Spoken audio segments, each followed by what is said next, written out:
Oui, enfin, je voudrais présenter nos excuses très spécifiquement. D'abord à Madame Cécile Duflot qui ne pourra pas parler. Je suis vraiment navré. Présenter mes excuses également à Philippe Lapousterle qui nous a apporté le message de François Bayrou que nous devions projeter. Nous n'aurons pas le temps de le projeter non plus puisque nous venons en effet d'apprendre cela. Enfin, il n'y a pas de drame d'ailleurs, mais hélas, on me dit que c'est impératif.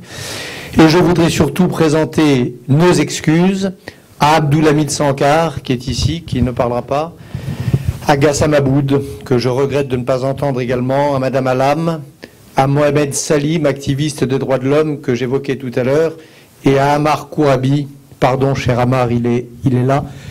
Et nous ne vous entendrons pas ce soir, mais comme je me suis engagé, et c'était un engagement solennel, à ce que cette réunion de ce soir ne soit qu'un commencement, qu'elle se reproduise ou qu'elle se prolonge, je sais que nous aurons d'autres occasions de vous écouter et de dialoguer. Un mot simplement encore, Alexis.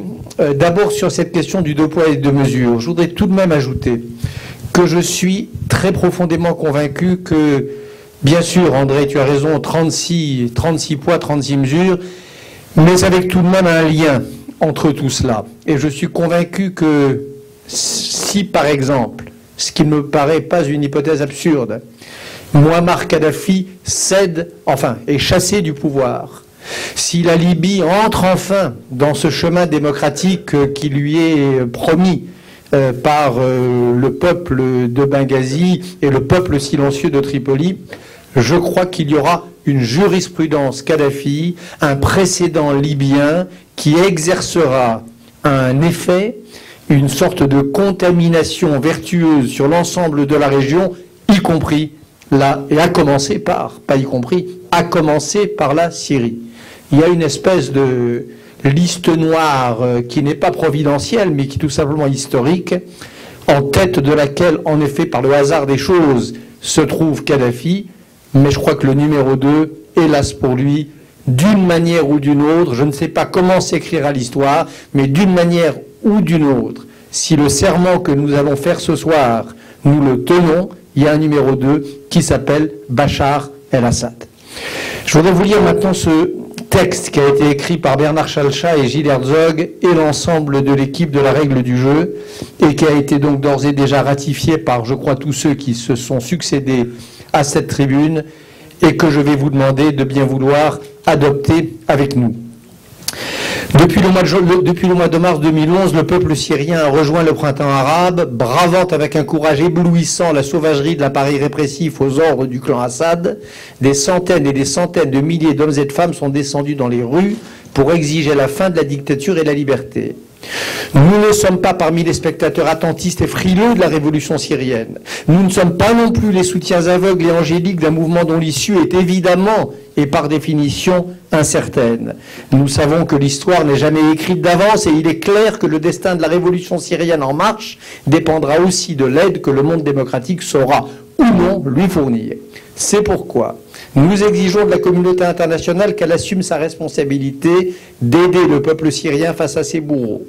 Le Conseil de sécurité de l'ONU doit prendre des sanctions sévères contre les responsables des assassinats, tortures, arrestations, séquestrations qui frappent de semaine en semaine les manifestants à travers le pays.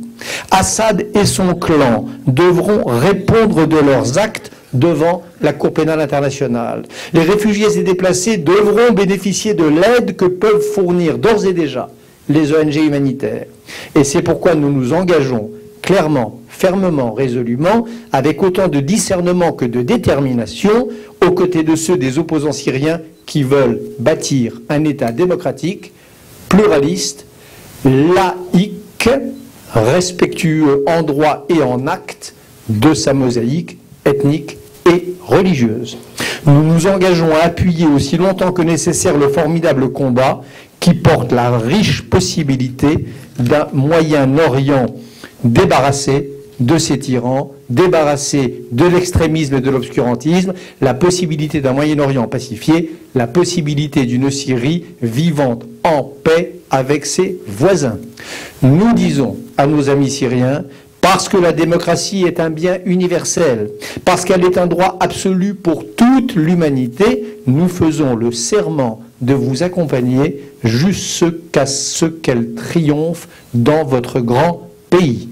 Paris, le 4 juillet 2011. Je vous propose que nous votions à main levée ce texte que nous appellerons donc le serment de Paris et dont nous nous engageons à appliquer et à faire en sorte que deviennent réalité les principales recommandations. Je ne vois pas, mais j'imagine qu'il y a une écrasante majorité pour s'engager sur ce serment. Je vous remercie infiniment de votre présence et de votre chaleur. À très bientôt. Merci beaucoup Bernard-Henri Lévy.